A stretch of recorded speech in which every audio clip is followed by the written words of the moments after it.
Welcome once again, my fellow manipulators of digital fate. I'm Richie, this is Capricorn, and we got some insane news today in regards to Wonders of the First because we finally have the much anticipated, long awaited DBS update for the game.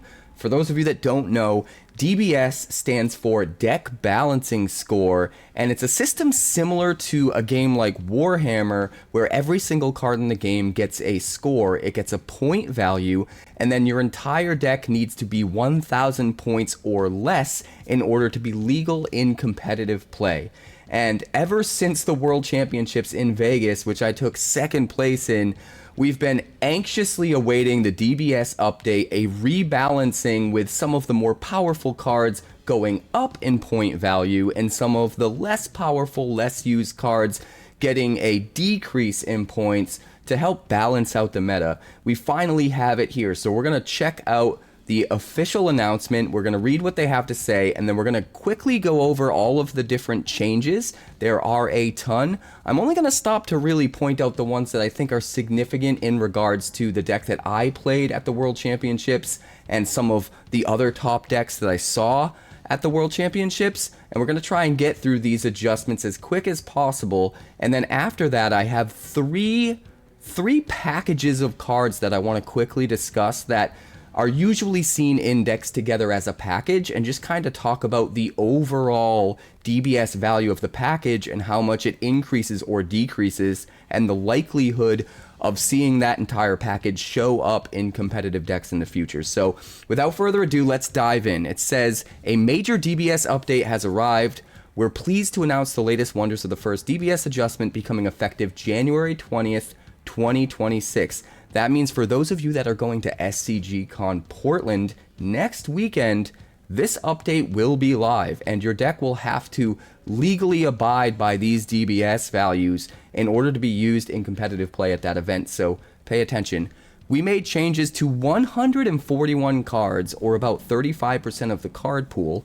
80 cards had increases, and 61 cards had decreases. The overall total DBS of the card pool increased by about 4.5%. Adjustments came after careful review and feedback from our dedicated playtest team, which includes some of the top deck builders in the game. At the very high end were adjustments of plus 20 or more. A particular standout is Lumina Scarab, which I use 3 copies of in my deck, which got an extremely high plus 55 point adjustment. The Scarab has had its time to shine, showing up in highly competitive constructed decks, but when it wins, it can lock out opponents from playing their cards. Lockout decks are fine in doses, but we don't want them to be strong indefinitely. I do want to point out that that plus 55 point adjustment is in regards to the original point value of the Scarab when the game first launched back in March of 2025. The point value for the Scarab was 25. It did get a DBS update between then and now that put it at 50. So it's plus 55 points from the initial DBS score, but it's plus 30 from the previous DBS score. It's at a whopping 80 right now. We'll get to that in a little bit. Then it goes on to say a number of cards were previously severely undercosted, such as Murkmire Incarnate, which is often an easy board wipe for lands, and Utterly Complex Compound Bow, which can act as oppressively repeatable removal and card draw. We also took a careful look at a few ubiquitous combos, such as Old Man Rocket Ricker and Pastel Bloom Drake. This combo has been powerful in tournament play for quite a while, and while we don't want to remove it completely, it should come with a higher cost. Bone Harvest Harp and Staff of the Eldritch Tribesman are also combo pieces that raise red flags if they're too cheap. Another adjustment of note is Kaelith Leaf Tracker, who got an adjustment of plus 25 DBS, almost as much as Murkmire. Kaelith isn't problematic, but she's nearly an automatic include. She's so efficient that she can do good work in almost any deck.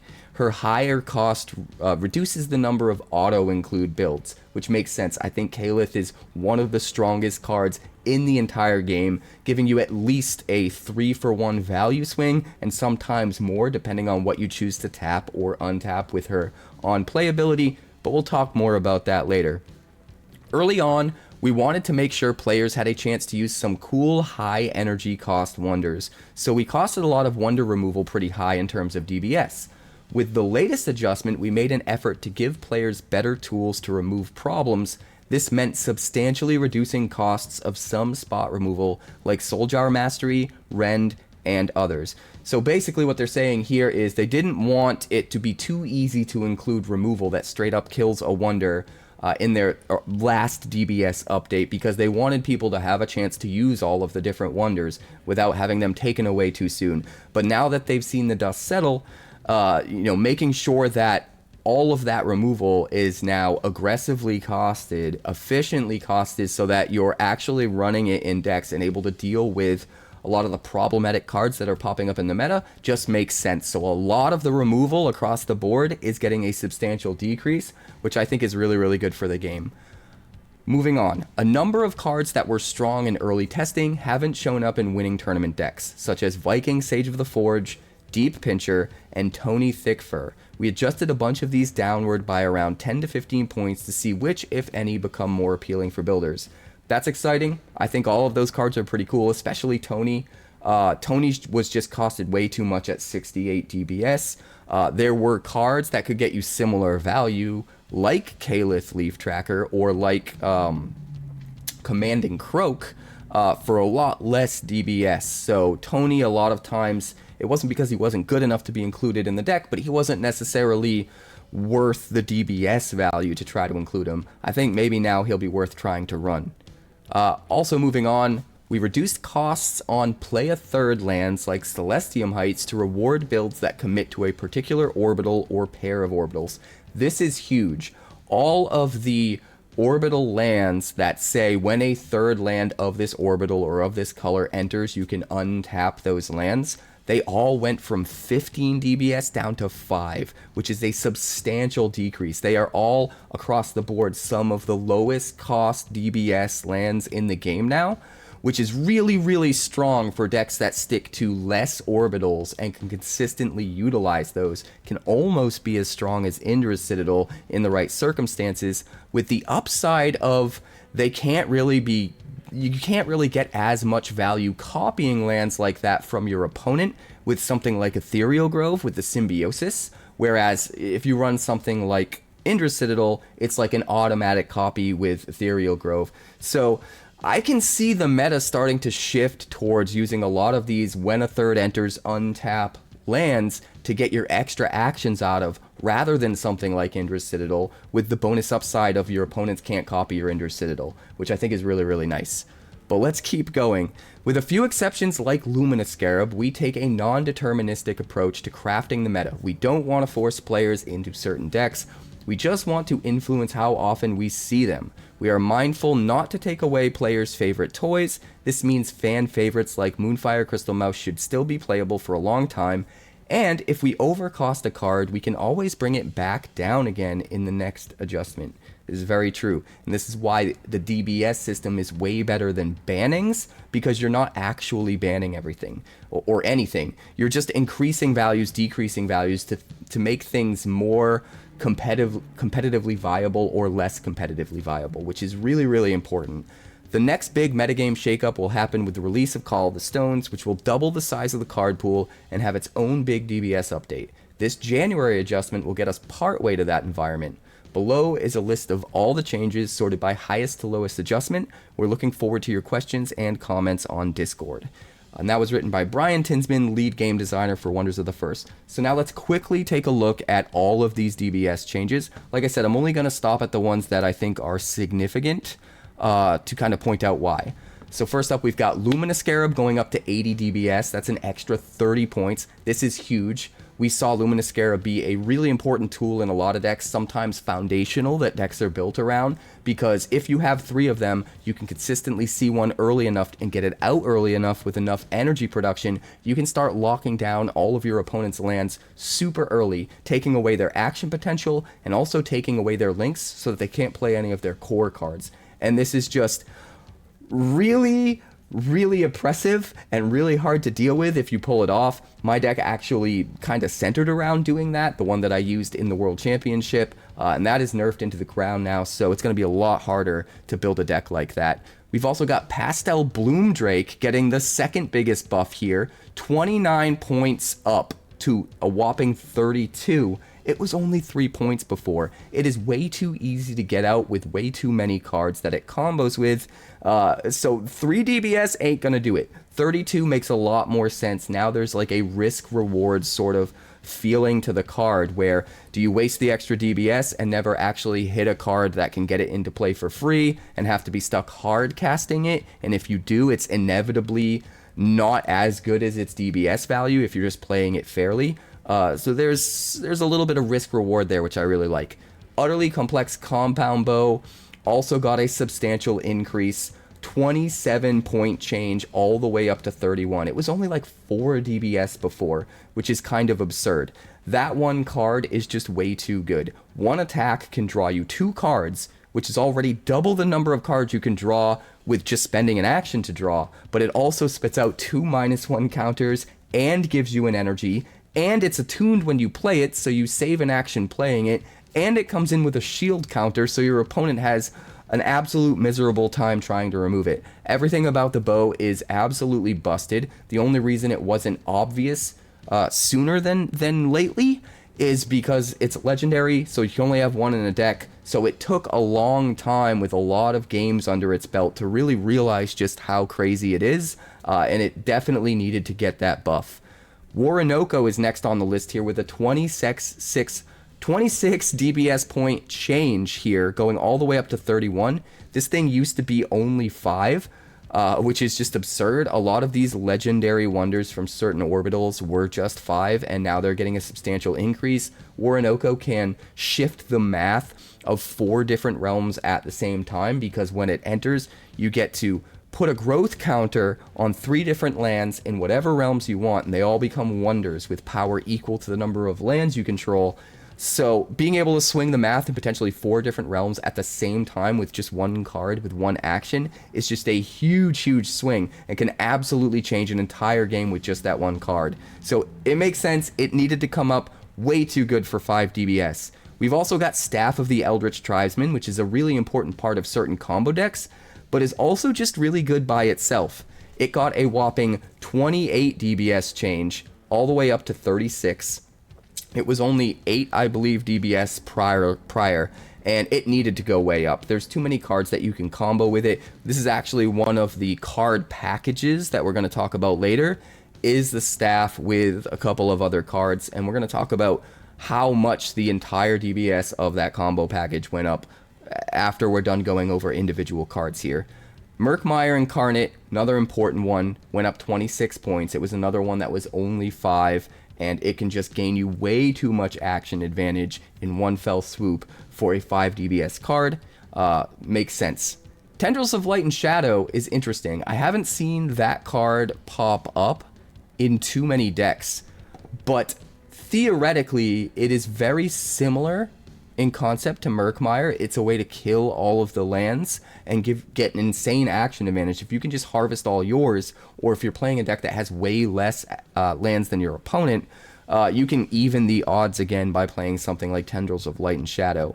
And then of course we have Kalith Leaf Tracker, which, like I said, I think is probably the single best card in the game. Probably next to Sirius. Those 2 cards are definitely the best because of the pure value you get out of them almost no matter what, which is crazy. So it went all the way up to 48 points, which I do think makes sense. I think that's where it needs to be, but it is a huge increase, a 25 point increase, and it'll be interesting to see how many decks actually use less Kaliths now because of this change, or if it's still prominent in the meta. I think it's one of the cards that might be good enough that it might not matter, and people might still run them even though the DBS is high.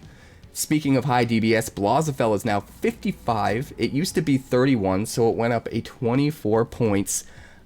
This card can just win games all by itself. I used it to great effect at the World Championship. A lot of people thought my deck was built around it. That was not the case. It is a plan B. It is just a thing that does 2 very important things in the deck. One, if I happen to get it under the right circumstances, I can just sometimes win the game regardless of the situation. If I can just start round 7 with 𝑏laZafell in play, use its ability to take away all of my opponent's actions and energy before they get to take a turn, then the game's basically over. They don't get a round 7. I can do whatever I want for the rest of the round and just win the game.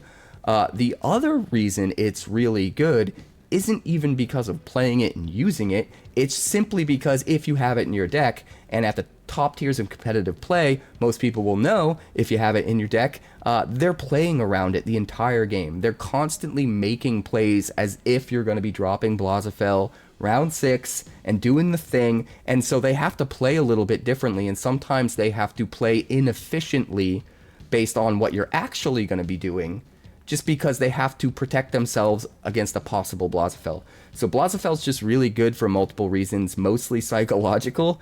It makes sense that he has to come up. I think he'll still be a big contender in the meta. I just don't necessarily know if he's going to be in the same kinds of decks. Moving on, we have various increases. Death Marcher Knight goes up to 25 from 3. The power of 3 goes up to 30, which is important. It used to only be 9. And that's just a really, really good card, and I think a somewhat underestimated card other than some of the people at the very top of the meta. Just being able to look at your opponent's hand, get rid of their worst thing, make sure they can't have access to the card that's going to ruin your plans is really good, and at the same time being able to draw a card and then put a card that you want in the abyss without having to spend extra cards or extra actions. It's just sort of tacked on to what you're already doing with Power of 3. It's really, really good for like Reanimator decks and stuff like that. Power of 3 is just all around really good, really versatile. It's a way to make sure your opponent can't do what they want to do the most, which is super important. Bone Harvest Harp is the center of a certain combo deck. You can do a lot of crazy stuff with Bone Harvest Harp. So seeing that go all the way up to 44 makes me happy, because that card is bananas. Razia Balakai goes all the way up to 31. It absolutely deserves to be there. Some might argue maybe it deserves to be a little bit higher. I think this is one of the cards that, regardless of the DBS jump, I think it's still going to see pretty much the same amount of play because it's just that good. You can kill wonders with it, you can change the math in 3 different realms, and it's attuned so it doesn't even take an action to play. Just absolutely crazy. Next up, we've got Old Man Rocket Ricker, which goes all the way up to 31 points, as he should. I do think this is a little bit of an overcorrection, though. I think if you're using Old Man Rocket Ricker fairly, the way he's intended, as a way to take some of your opponent's cards out of their deck, prevent them from being able to do stuff, I think you should be able to use a card like that way without it costing significant DBS. It's only really a problem when you use it in combination with Pastel Bloomdrake, because you can get 2 Bloomdrakes and maybe a John Breakbang for basically nothing, which is just really, really insane. Personally, I would have loved to have seen the Drake get an even higher buff and have Old Man Rocket Ricker come up less than what it did here. But I guess both still needed to come up a little bit at least, so I'm not completely upset that they put this up to 31. We've also got Noctarm the Lost. This is a really, really important one, and I'm going to go out on a limb and say that it needs to be even higher. I think this card is the backbone of a lot of important combos, and it is also just really good by itself regardless. Being able to get anything back at any time, and incidentally removing stuff from your opponent's abyss so that they can't reanimate it or mess around with it, it's just gone. All of that is really, really good.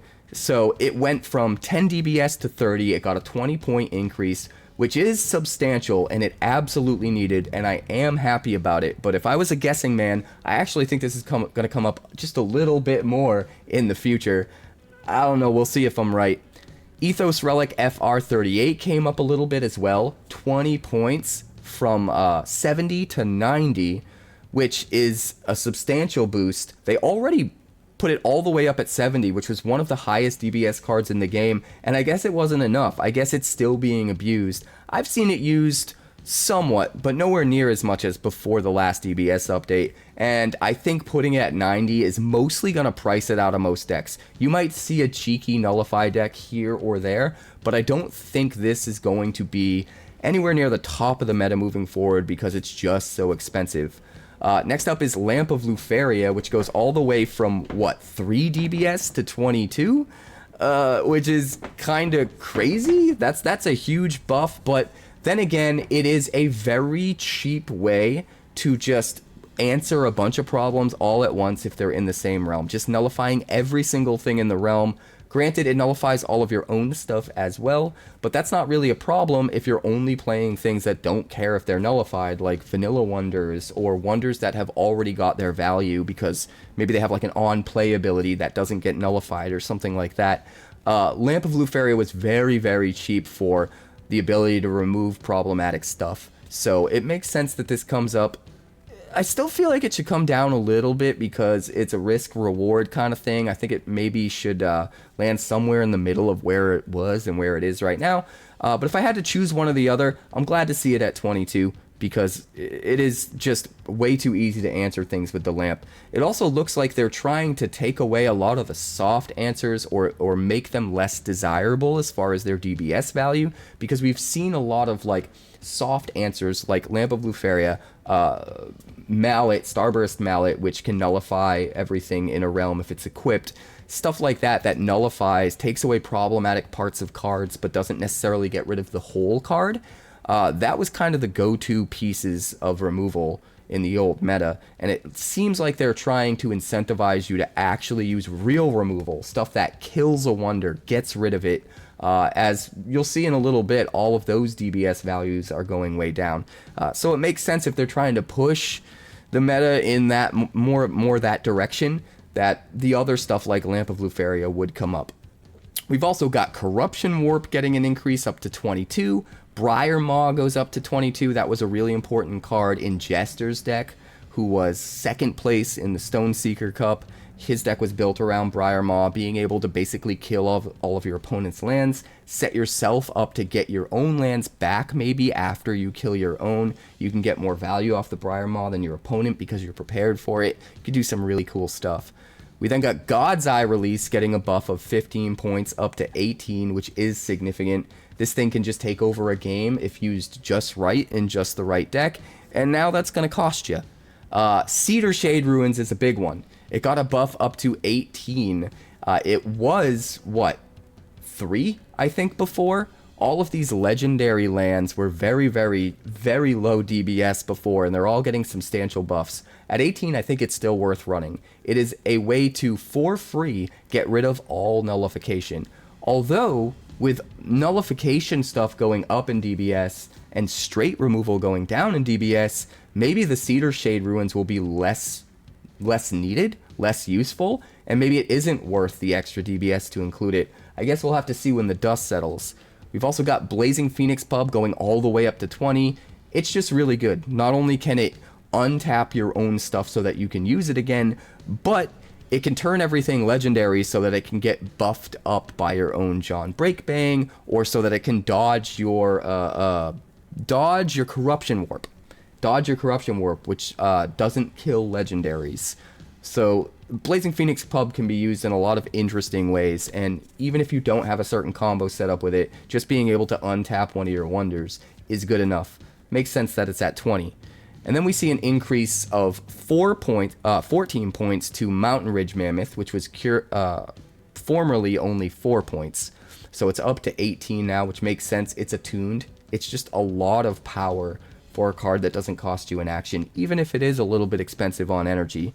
Then we've got Thought Tempest. This is a big one, going all the way up to 22. It used to only be 9, right? I believe it was 9. Now it's all the way up at 22. It used to be a good filler card. Like, low DBS digs through your deck and finds your good stuff that you're using all of your high DBS on. Now, it's a little riskier to run. It's still good, but you probably only want to run it in the decks that can take advantage of the fact that it puts a card back on top. It's not the end-all be-all go-to for cheap card draw and cheap card selection anymore. We also see Divine Conduit going all the way up to 48. It was already pretty high, but there are certain decks with certain spells that just absolutely abuse this card, and those decks need to come down a little bit in power level, so it makes sense that it's going to get a boost here. Then Witch Warden is going up to 15, a key card in Reanimator decks, and Reanimator was a key part of the meta at the World Championships, at least in the Stoneseeker Cup for sure. So it makes sense, you have to bring up Witch Warden. Cast Out, this is a big one. This one was only 3 DBS before, and it goes up all the way to 15. It is attuned if you have the right land, and if you have the right land, it'll only cost you 1 energy. It's normally 2. And you just get to look at the top 2 cards of somebody's deck, yours or your opponent's, banish any number of them, and then draw a card. So the floor of this is you can just dig 3 cards deep in your own deck to find a very specific card, or to get 3 cards closer, which could be 3 turns closer, 3 rounds closer, to the thing that you really need. If you're staring down the barrel of a Sirius or a Luminous Scarab and you need an answer to it, you can, cast out yourself. And if the top 2 cards are not the thing you need to deal with the threat, just banish them and hope the third one is. And you draw the third one, and even if it isn't what you need, you're now 3 cards closer to the thing you need. So Cast Out's just really good. You can also use it on your opponent, right? You can look at your opponent's top 2. If one of them is an answer to a thing you got out, you got a bow, and you see that the top card is a Carrionist Moth that can deal with the bow really easy. You can banish it, make sure they never draw it. There's a lot of good stuff you can do with Cast Out. It's one of those cards that it's very unassuming on the surface, and newer players won't even think to use because it doesn't really look like it's good. But the better players at the upper tiers of competitive play really understand the nuance of the card and how important it can be. Makes sense to go up to 15. I think it will still see play, but just like Thought Tempest, I think it will only see play in certain decks that are really getting the most out of the card. We've also got Autumn Essence Animated going all the way up to 23. This makes sense. This is just a game ender sometimes if your deck is built around it. And then we have a bunch of smaller updates. So the Great Usurper goes up to 22, the Awakening goes up to 12, Princess Aurora goes up to 22. Kind of bummed about that. I really wanted to use her in my deck. 22 is still low enough that maybe I will. Open the Cosmos goes up to 20. John Breakbang goes up to 22. The Mount of Helios goes up to 16. Betrayer of Ironskin Clan goes up to 33. This is only a 10-point bump, but I really got to stop and talk about this because Betrayer is a very prominent card in the meta right now. It is kind of the go-to way to generate an insane amount of energy over the course of the game because it gives you energy for your opponent harvesting as well as for you harvesting. It can just build up a whole lot of energy really, really quick. So seeing Betrayer go up to 33, I like seeing that. I think it makes sense. I think that card is just a machine, and I wouldn't be surprised if this card goes up even higher in the future. I think people are still going to run it regardless. Sirius Aetherblade goes up 10 points as well to 50. This was already pretty high at 40 because the card is just nuts. Not only does it answer any wonder or item that costs 2 or less, but it answers every wonder and item that costs 2 or less at the same time. You don't have to choose which one, and that just blanket effect just makes it so good, especially considering the fact you get 4 power to put into the realm and put pressure on your opponent with the same card. Being able to answer a bunch of stuff and put pressure in a realm all at the same time for 1 card and 1 action is just an insane value. So Sirius is always going to be good. The 10-point increase here makes sense, bringing him to 50. I think he's still insane, and he's absolutely going to see play. I wouldn't be surprised if a number of decks only use 1 copy instead of 2 now, instead of both of them. But a bunch of decks are still going to run 2. He's just that good. We also see Seer's Gaze get a bump of 19 points up to 60. That's just insane. 41 was already really, really high for Seer's Gaze, especially because as the meta's been developing, people have learned not to leave their stuff untapped because of Murkmire and other cards that can kind of catch you with your pants down and really, really take away all that action advantage if you go into the later rounds with too many untapped lands. You kind of have to utilize leverage tempo and use them a little bit more as the game's going to not be blown out by something like a Murkmire. So in those situations, Seer's Gaze becomes less powerful. You have to leave all your lands untapped for the majority of the game to draw as many cards as you can off Seer's Gaze, which makes you vulnerable. So I'm kind of surprised seeing it go up again all the way to 60. I expect it to not be played pretty much at all at the higher tiers of competitive play. I think a few players will still try to use it in constructed at some of the big tournaments, but I don't really expect those players to go super far because 60 is a lot. And again, the way that you have to play in order to get the value you need out of the �E𝐍𝑠 puts you at insane risk to a lot of the tricks and tactics that a lot of the best decks are utilizing these days. So that's a pretty big one. We've got Nova Matrix Bender going up to 15. We've got Dimensional Piercer doubling in point value going to 20, which I think makes sense. The only thing that's a bummer about Dimensional Piercer is it seems like it would be the perfect answer to a Pastel Bloom Drake, because you don't want to kill it or they get it back with Noctarum. You don't want to banish it because you can't banish it. It just comes back into whatever realm they want, but the Dimensional Piercer puts it back into their deck. The problem with Dimensional Piercer is it takes an extra turn to actually use. You drop it on a Wonder, ready to attack in and bounce their Drake into their deck, and then they get to go, and they just attack and fly out with the Drake so that you can't anymore. So it's not really the answer you want to a Drake, even though it might appear to be on the surface. Still a really good card, reusable removal that gets it out of there completely. Putting it back in their decks better than killing it because they don't get to use any reanimation shenanigans. So makes sense that it would get a buff. Hester Dust goes up to 32. Very important card in the reanimator decks. Gravitational Grasp goes up 9 points to 12. This one was surprising, even though it did see a decent amount of play, and sometimes if used just right, it can turn a game around. It's very, very difficult to use it right and to find those openings that are just perfect for it. So I'm kind of surprised to see this go up. I see Gravitational Grasp as a kind of risk-reward card, because sometimes it will be somewhat useless just sitting in your hand without good targets. But at the same time, there have been really good decks that have utilized it really well in certain games that have led to them getting far in big tournaments. So I guess it makes sense to bump it up. Galactic Sovereign Throne goes all the way up to 30, which it should. The card is insane. Not only does it nullify all on arrivals, it basically has protection from Nexus Phasebringer, which is the best item removal piece in the game right now. So having an item that can't be killed by Nexus is really important. Then if you tap it, you can also just nullify tap, things with tap abilities, but it turns off the ability to nullify with on arrival. So a really important tactic right now is trick your opponent into tapping their throne by playing something with a tap ability. That way you can then play your Nexus, banish the throne, and get rid of it forever. It needed to come up to 30, I think. It's a really solid piece of removal, I guess I'd call it. A really solid answer that just is kind of hard to deal with. You have to jump through certain hoops, and really good players will see it coming and not let you do the thing. So I like that it's 30. We also see Desolation going up to 18. Cosmic Cataclysm goes up to 68. This one was already pretty high, but I think it needed to be higher. This has been the end game of a lot of big crazy decks that can generate a ton of energy. We've seen this played multiple times in the same games, recycled and reused, which we'll talk about a little bit more later at the end of this video. It's just a really, really powerful card. It's also one of the only cards that can just have you come back from almost nothing and give you enough value to just take over the game. Like I said, we'll talk about it a little bit more later because this one's a part of that package, one of those packages that I want to talk about.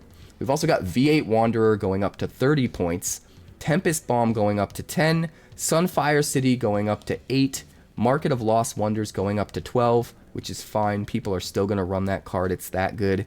Epthys going up to 10.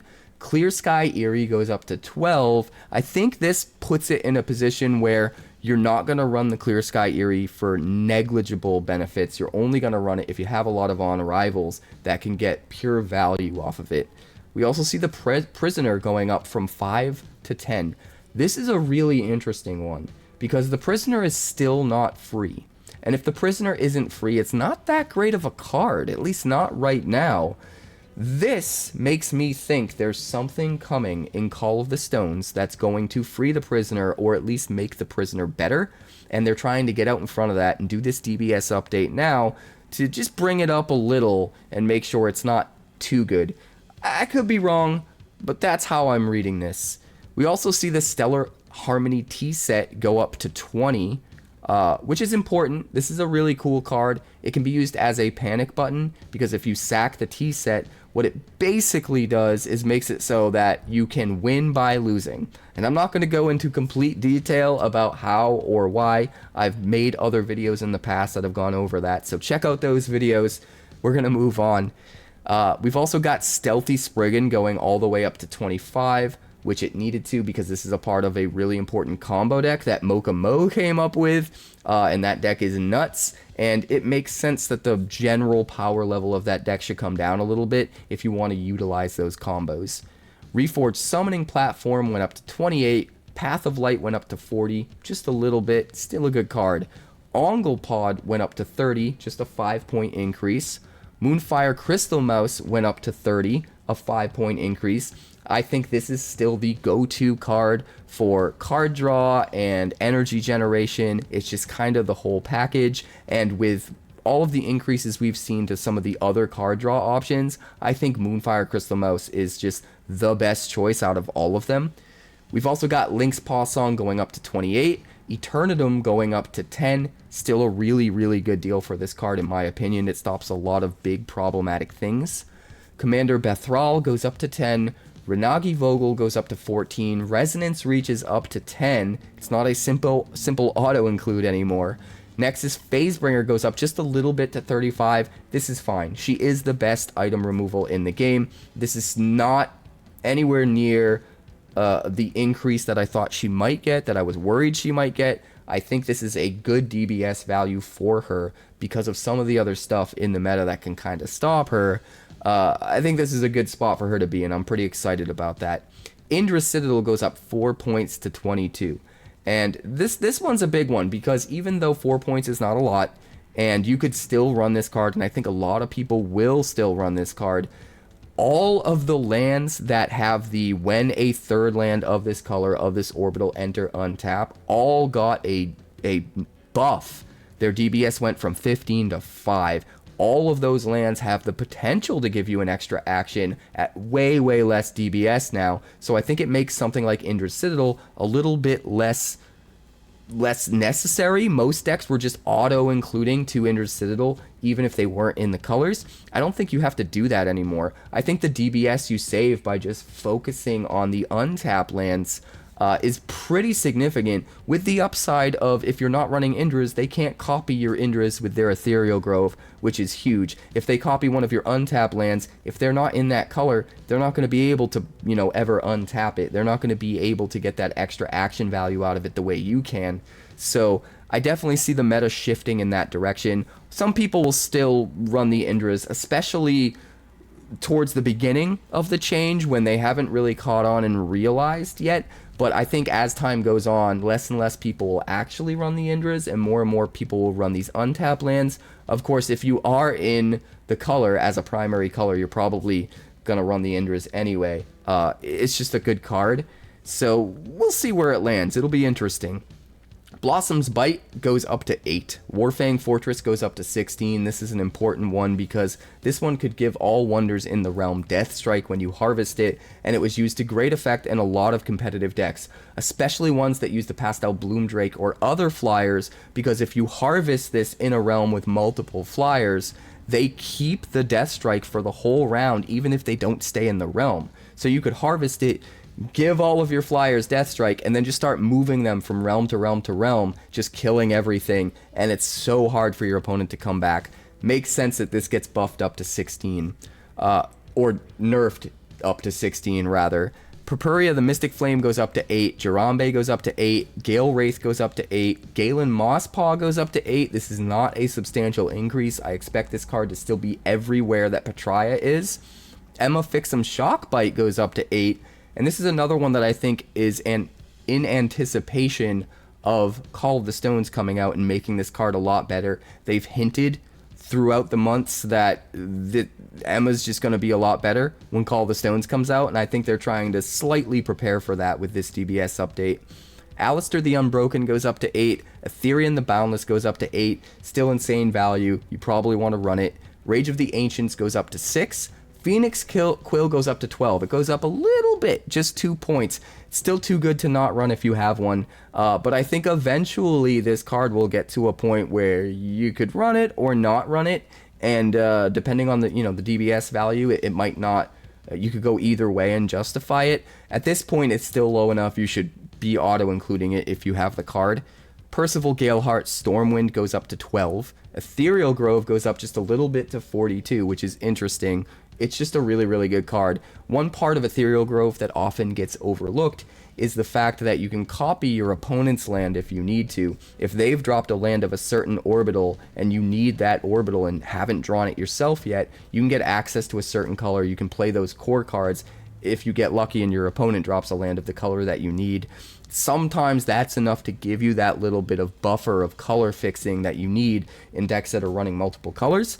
And that's a really good upside of the Ethereal Grove. The obvious use of Ethereal Grove is just to copy the best land abilities that are already out and get them for yourself, or get double of them if you already had the land that you're copying, which is just good enough by itself. But that little bit of upside that sometimes it can fix your colors for you is what really makes it so much better as well. Dark Magic Hydra goes up to 7. Ashen Leaf goes up just 2 points up to 5, which is still insanely low. Ashen Leaf is going to be in pretty much every single Patria deck that ever gets built. I will guarantee that. If you're not running Ashen Leaf, you're doing it wrong. And then the last increase is Gorash the Dreadful, which goes up just 1 point to 69. And I have a feeling they did the math, and there's a reason for that. And there's some very, very specific deck that is going to barely be behind by 1 point now because of Gorash, and it's going to have to change. If you have any idea why they would change Gorash by just 1 point, let me know in the comments, because I'm super curious about that one. But now we're moving into the nerfs, or no, the buffs, the cards that got better where their DBS score got lowered. And we're going to go over these really, really quickly until we get to the ones that really matter at the end. So, Short Range Force Field Deployer gets a -2. Set Sail gets a -2. Eye of the Maelstrom gets a -2. Vortexus Walker gets a -3. Strange Mutated Mask gets a -3. You should probably run it now. Scarlet Devourer gets a -3. This is a huge one. This card is going to be the backbone of some of my decks. It was already really good, and I kept having to struggle with going down to less copies and not keeping it at 3. With it getting a reduction and so many of the good cards in my deck getting an increase, it is an obvious go-to to just lean more on the Scarlet Devourer. I think there's a ton of value in this card that's kind of untapped right now, and I'm excited to brew with it moving forward. This one's kind of huge to me. Also, Rylan Windstrider gets a reduction of 4. Fireflower of the Inferno goes down by 4. Ward of Serendipity goes down by 5. Valkyria Valorum goes down by 5. Thorwing Thunderbeat goes down by 5. Technomad Nyx goes down by 5. Slade Darkfur goes down by 5. This is an interesting one because it has attuned and has the potential to kill stuff when it attacks. So I'm really curious to see if more people run this. I think I might mess around with it. Here's a huge one. Rockskin Shredder goes down by 5. Rockskin Shredder is one of the best wonders in Sulfera, in my opinion, and I feel like Sulfera is underplayed. But maybe with these DBS adjustments, Sulfera will start to see a lot more play. And if so, I think you're going to see Rockskin Shredders show up a lot more. I think the card is really good, and it going down by 5 points here says a lot. We've also got Kraken of the Inferno going down by 5 points, which is going to be nuts after Call of the Stones comes out, because that card destroys tokens, and Stone Seekers make story tokens, which are very, very powerful tokens that the Kraken can destroy. Excited to see this go down. I think it's going to be a key piece at the beginning of the Call of the Stones meta when everyone's going crazy for Stone Seekers. We also see Crystal Silk Spider go down by 5, which I think makes it more important to play and a better choice over like something like the Throne now, because the DBS value is there along with the power you get with it. We also see Caroline Candle going down by 5, Summon Crushing Rock goes down by 6, and now we're starting to see where we hit that point where straight up removal that kills stuff is getting a buff and going to be less expensive and more reasonable to run. We've got Pyrathios of Sulfera going down by 6. Cindermaw the Scalder goes down by 6. I think this is one of the better cards that hasn't seen a lot of play, and I think it's mostly because Sulfera hasn't seen a lot of play, and I expect this thing to start showing up in a lot more decks. Azure Vault goes down by 6. It's still really expensive, so I don't know if that makes a huge difference. Starhorn Capra goes down by 7, which I really like. This can be used as a utility creature to deal with an opponent's Orinoco, because it puts growth counters on things to turn them into wonders. You get rid of that counter, it's no longer a wonder. You can also use it to sort of course correct if your opponent's using a Lumina Scarab on you, putting null counters on lands. You can just use the Capra to take off the null counter, which can also be nice. It's a nice little filler piece. So to see it getting a reduction here in DBS, maybe it'll actually show up more often and do its thing.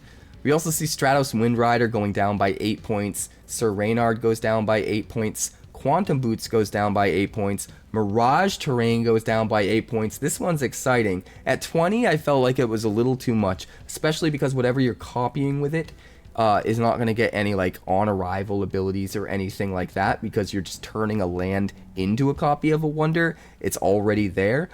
You can only really copy the value that's currently on the board, the things you can do with it on the board already. So you can only use it in certain ways, and I think 20 is a lot for that, but at 12, I think you can start to see some decks built around this card that use it in really interesting ways, and it's actually worth it. So I'm excited about that one. Floral Diadem of the Verdant Queen comes down by 8 points. Floki Born in Fire, this is a huge one. This is another huge signpost that they're trying to push you to give Sulfera a try, which makes sense because Sulfera has been underused in the tournament meta up to this point. Floki being only 2 DBS now, just 2 going down by 8 is insane. This is probably the best one-drop wonder in the game, because if it comes down early, it can get you a free action in round 1. And if it comes down late, and the reason that people have overlooked this card so much is if it comes down late, you don't get that value. You can only get a free action out of it if you're able to utilize it in round 1. So people think it's not that good. But even in a later round, it has Horde 1, it gets +2. It's a 4-power wonder if you just control 1 stone. You're almost always going to have at least 1 stone in the late game. So even if just later on it comes down as a 1 energy wonder with 4 power, that's incredibly efficient. One of the most efficient cards in the game. And in fact, that 1 energy will be 0 energy if you have the right land down, which later in the game you probably will. So he's really good on round 1, but he's still super efficient late game, and he's very underused right now. So I definitely think Sulfera is going to creep up. I think Floki will be a big part of that. Moving on, we got Desert Survivor MBC suit going down by 8, and then Kishrol Vivasynth Chrono Titan goes down by 9. Now we're getting into the meat and potatoes here. Vulcan Veil and all of these untapped lands go down by 10. Verdant Cliffwing goes down by 10. Technology down by 10. I'm going to name off all the ones that go down by 10 right now. Rootling Terror, Pink Spore Dreamcap, Oakthorn's Elysium, Glacium Keep, Fungalith Colossus, Fortress Orcscar, Forgotten Draugr, Feline Entity of Dreams. These are huge cards. Not only are these the untapped lands, which I think are going to be really powerful in the new meta, Rootling Terror needed to come down so that it could see more play. It was priced absurdly high. And then Fungalith Colossus is a huge card in the meta right now. It's actually being used a lot. It kind of slipped under the radar because I think the decks utilizing it didn't necessarily make it to like the top 4 or anything like that, but it is a really good card, way better than I gave it credit for. I think it's cheaper than it looks on the surface. I'm not going to get into why right now, but it's a really good card, and I think you're going to see it popping up in a lot of decks in this new meta, because getting a reduction like that on a card that I feel like is as good as a lot of the cards that got increases is just kind of crazy. Feline Entity of Dreams getting a reduction as well is nuts. Granted, 35 is still pretty high, but that is a really powerful tempo tool that makes it hard for your opponent to do what they want to do as early as they want to do.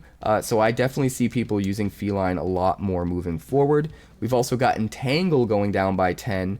In addition, Deep Pincher, Celestium Heights, Karnvox Soul Forger. We've got Biocircuit Plant, all going down by 10. And now we've got Solaris Stormcaster going down by 11, going to 44. This is another one of those pieces that can be straight up removal, and it's going down a bit. 44 is still a lot, but the fact that you can use this as reusable removal, it kind of makes sense. We see Whiskey Raider going down by 12 to an 11 DBS. Again, another push towards Sulfera, which I think is huge. Really, really good at the top end if you drop it in round 7, if you can be patient enough. We also got Romalax Star Wielder going down by 13. Experiment X7V1-3 goes down by 13. And then Versi Hollow Heart goes down by 15. Are Faith decks going to make a comeback? I hope so. Next up, we've got Zyrendra of Dimensional Forces going down by 18. I love this card. I think it would be really interesting to try to build around this card, especially in like a T-set deck, where you take away the value that they can get off of having their stones early, the energy that those stones can produce, and then just let them take all the stones, knowing that you're going to T-set later on and use that to your advantage. I think that's really cool. Solira's Shadowstalker goes down by 18 points. I'm not entirely sure how much play this card will see. It does tend to be a little bit risky. You have to kill something if you can, even if it's your own things. So sometimes you get backed into a corner. That being said, it is a very powerful Sulfera card and could be another signpost pointing towards them really wanting people to try Sulfera. We've also got Deconstruct going down by 19 points. This is huge. Now, even though 40 is still kind of high, Deconstruct is absolutely nuts for a few different reasons. First of all, being able to remove something, a problematic thing, put a null counter on a Sirius, put a null counter on a Luminous Scarab, whatever the case may be, while also using your card draw spell to draw your cards is so valuable, right? Also the flip side, right?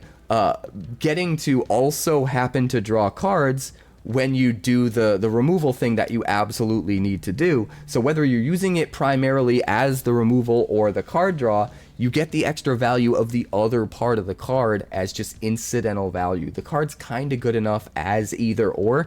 Getting both is crazy. The other thing that's important to note about this card is the way that it's used. People see Sacrifice a Wonder and they immediately think it's not super useful in their deck, unless their deck is built around wanting to sacrifice things and having that not be a downside. But you got to remember, in this game there's 7 different realms, and the game always goes the full 7 rounds no matter what. Inevitably, there's always going to be at least 1 or maybe 2, possibly even 3 realms that you just give up on, right? You trick your opponent into overcommitting there, putting too much value in the realm, and now you're going to give up on it. You're going to let them have it, knowing you don't need it as one of your realms in order to win the game. And inevitably, when you do that, you're going to have a wonder there that's not very valuable to you, that is no longer applying pressure to the opponent or being used to take a stone in a realm where it matters. You can just sacrifice that thing to the Deconstruct.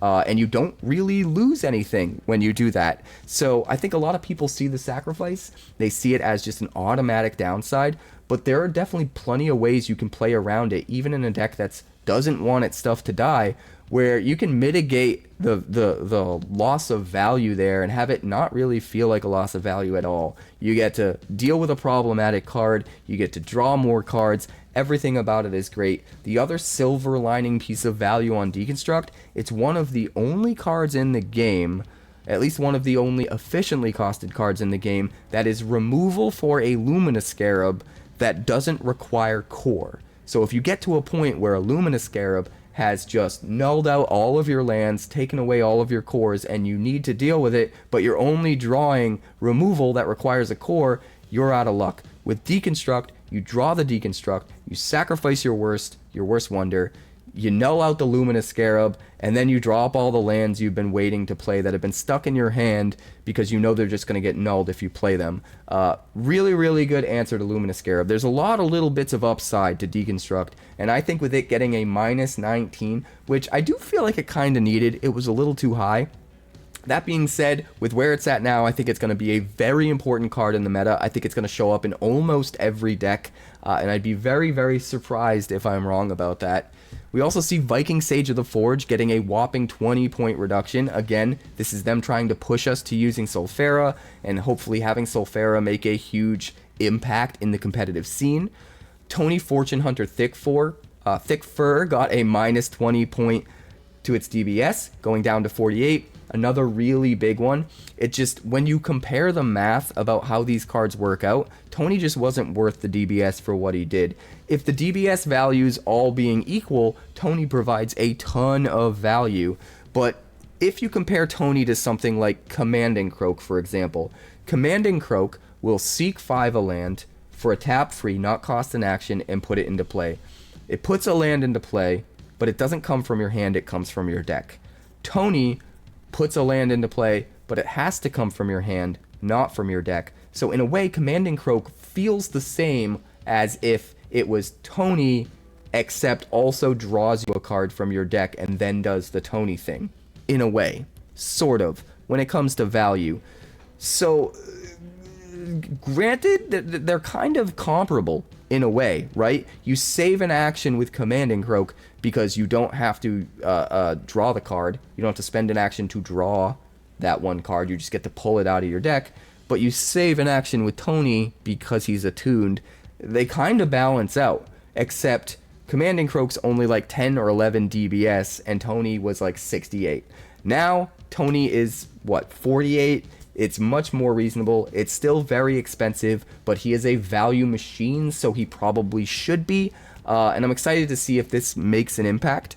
We also got Red Stooling Hunter going down by 20 points. This is huge. This is a fan favorite card that just isn't seeing a lot of play in the competitive scene because the DBS value was just so high. Now it is still kind of high, but it's more reasonable, and I'm excited to see if it actually sees more play because of this. Then we see Soul Jar Mastery, a removal spell, go down by 24 points, which is another Sulfera card as well. A huge push towards Sulfera and a huge push towards removal. And then we've got Sirocco Blast, or Sirocco Blast? I pronounce it Sirocco Blast. This goes down by 24 points as well to 40. This one's in Heliosynth, but it is a removal spell. And then we see another Sulfera removal spell, Rend, go down by 24 points as well. Those 3 spells are the 3 most like bang for your buck actual removal spells that will get rid of a wonder for good, or at least if they don't have reanimation options for good. See them all get a cost reduction of 24, go down to 40 points is huge, and I'm really hoping this kind of changes the meta and we see a lot more straight up removal included in decks. We see a lot more Sulfera. I'm excited about that. The last card is an interesting one. A minus 25 reduction, which is the highest reduction out of all of the cards, bringing Azure Sky Cetacean down to 50 points. It was originally at 75, and granted this thing is a ton of power and a ton of value, but 75 was a bit much. 50 might even still be a bit much. Probably not. It's a powerful card, but at 50, I'm excited to see if more people start using it and how it gets used. I think it could be really, really cool. So I'm excited to see what they do there. Let me know how you feel about all of these DBS changes, how it affects your deck, and if there's any new decks or new cards you're excited about trying to build into because of these changes. Let me know in the comments, but let's move on to those 3 combo card packages that I was telling you about that have a significant increase in DBS. Alright, so there are 3 very important card packages of cards that work together, combo together, or synergize together that are impacted greatly by some of the DBS increases we're seeing in this DBS change. The first one that I want to talk about is the Pastel Bloom Drake combo package. The entire package of cards goes up by 142 DBS, which is absolutely huge. And the package that we're talking about is Pastel Bloom Drake, which you would run both copies because it's a primary wonder. We also have Old Man Rocket Ricker, which is just a legendary, so you'd run 1 copy, be able to banish the Drake straight from your deck, put them straight into play. We also saw Cast Out. You would run 2 copies of this. They are primary. This could potentially hit the Drake on the top of your deck if it's one of the top 2 cards, put it straight into play. And then there's also 2 copies of Noctarum the Lost. On arrival, banish up to 3 target cards in the Abyss. If one of those is the Drake, or maybe 2 of them are Drakes, you could just put them both into play, which is kind of insane. Noctarum's just really, really good regardless. But this is a package of cards that we see used together a lot, anytime we see Pastel Bloomdrake being used, and anyone that's trying to run this package in their deck at this point is going to have to put an extra 142 DBS into this package, which means their deck is very much so going to have to be built around this. It's not something incidental that you can just include as an extra thing like you could before, because it used to be that this package of cards was very, very low DBS, but an extra 142 is absolutely nuts, and you're only going to see this happen now in decks that are primarily built around making it happen. In addition to that, there's another combination of cards using Staff of the Eldritch Tribesman, and this combination went up by 139 points, which is almost as bad. It's still really, really crazy, and that's because this package of cards is absolutely nuts. So all 3 copies of Staff of the Eldritch Tribesman, since it is a secondary item. You would also run all 3 copies of Moonfire Crystal Mouse, because if this is attached to the staff, every time you sacrifice the mouse to get to draw 2 cards and gain 2 energy, at the end of the round it would just come back. And you'd put it back in the same realm as the staff, so you could do it again the next round. Basically, every single round, you would get to sacrifice the Moonfire Crystal Mouse to draw 2 and gain 2 energy. It'd keep coming back, and you do it every single round. In a similar fashion, we have another very useful card rearing its ugly head again, Noctarum the Lost. You could do the same thing with Noctarum. On arrival, you could banish some stuff, maybe remove stuff from your opponent's abyss so that they can't do their reanimation shenanigans, but more importantly, banish something that you want to use his sacrifice free ability to get back, and when you do sacrifice him, if he's equipped with the staff, he just comes back at the end of round. So you can basically use his on arrival and his sacrifice free ability every single round for no extra actions, no extra energy, which can just get utterly absurd and allow you to recycle the same cards and play them over and over and over again.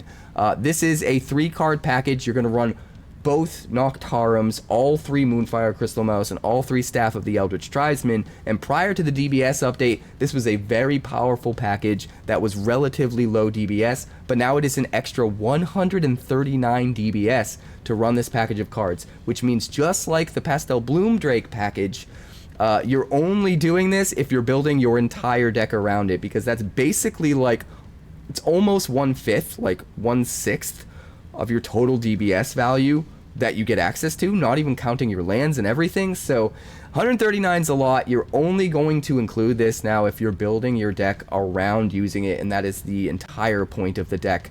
The last combination of cards that I want to talk about really quickly involves Cosmic Cataclysm. This is a card that we've seen make a lot of decks at the top end, see a lot of play in a lot of decks at the top end, because it just generates so much value. 3 4-power angels with flying, 3 different realms that you get to put them in, and you gain 2 free attacks. It's basically like a 5-for-1 value, except each of those angels, because of the flying, kind of in a way makes it feel like you're paying half the action cost for attacks, because you no longer have to use an action to play a wonder into a realm and then use an action to attack. You have flyers that can just attack, just be in the next realm they need to be in to take the next stone, and just attack again without having to, you know, play another wonder.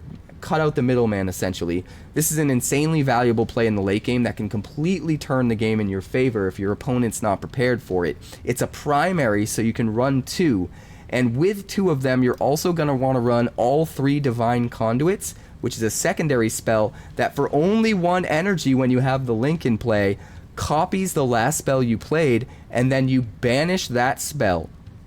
And the Divine Conduit. You banish both. So you would copy the Cosmic Cataclysm, banish both the Divine Conduit and the Cosmic Cataclysm. It's attuned boundless, so it doesn't even cost you an action. It literally only costs 1 energy and the card to do it, which is utterly absurd. And then the last piece of the package here is Noctarum the Lost again. Are you seeing a pattern? Because this will come into play, banish up to 3 cards, you can sacrifice it to get back your Cosmic Cataclysm that got banished by Divine Conduit. You can sacrifice it to get back the Divine Conduit itself. You can get back your stuff from banishment so that you can cast those spells more times than they're intended to be cast in the same game, which is just utterly powerful. You're going to use both Noctarum the Lost, you're going to use all 3 copies of Divine Conduit, and you're going to use both Cosmic Cataclysms, and that entire package goes up by 84 points. I do want to point out that of these 3 packages, that is the smallest increase. So there is a decent chance that this still sees a lot of play as a really nice top-end package that Boundless heavy decks end up using, especially if they're decks that can generate a lot of energy. So don't be surprised if this one still pops up a little bit more often than the other 2 we went over, but these 3 packages of cards are impacted in huge ways. You're going to see the use or maybe not use of these cards change pretty significantly, I think, and I can't wait to see how much each of these packages actually continues to see play when the dust settles. But let me know how you feel about this. Let me know if you think there's a package of cards that I missed out on commenting on that gets a huge boost or a huge decrease here. I'm curious to hear what you guys think about this. And as a final thought, I do want to point out that this DBS update will be live for the very next SCGCon event in Portland, Oregon, happening just about a week from now. So if you're planning on going to that event, definitely make sure you fine-tune your deck and get it to where it needs to be with these new DBS changes. I have some exciting ideas in mind myself. If you've got ideas about what you're trying to build, let me know in the comments, and I'll see you there.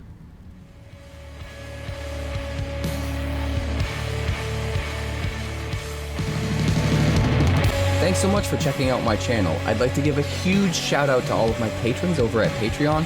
Without you guys, this channel would not be possible, so honestly, thank you from the bottom of my heart for all of your contributions. If you haven't yet, like and subscribe. The more likes we get and the quicker we get them, the bigger this channel will grow and the faster it will grow. I'd love nothing more than this channel to become something very special for you guys, but it's entirely up to you how fast that happens.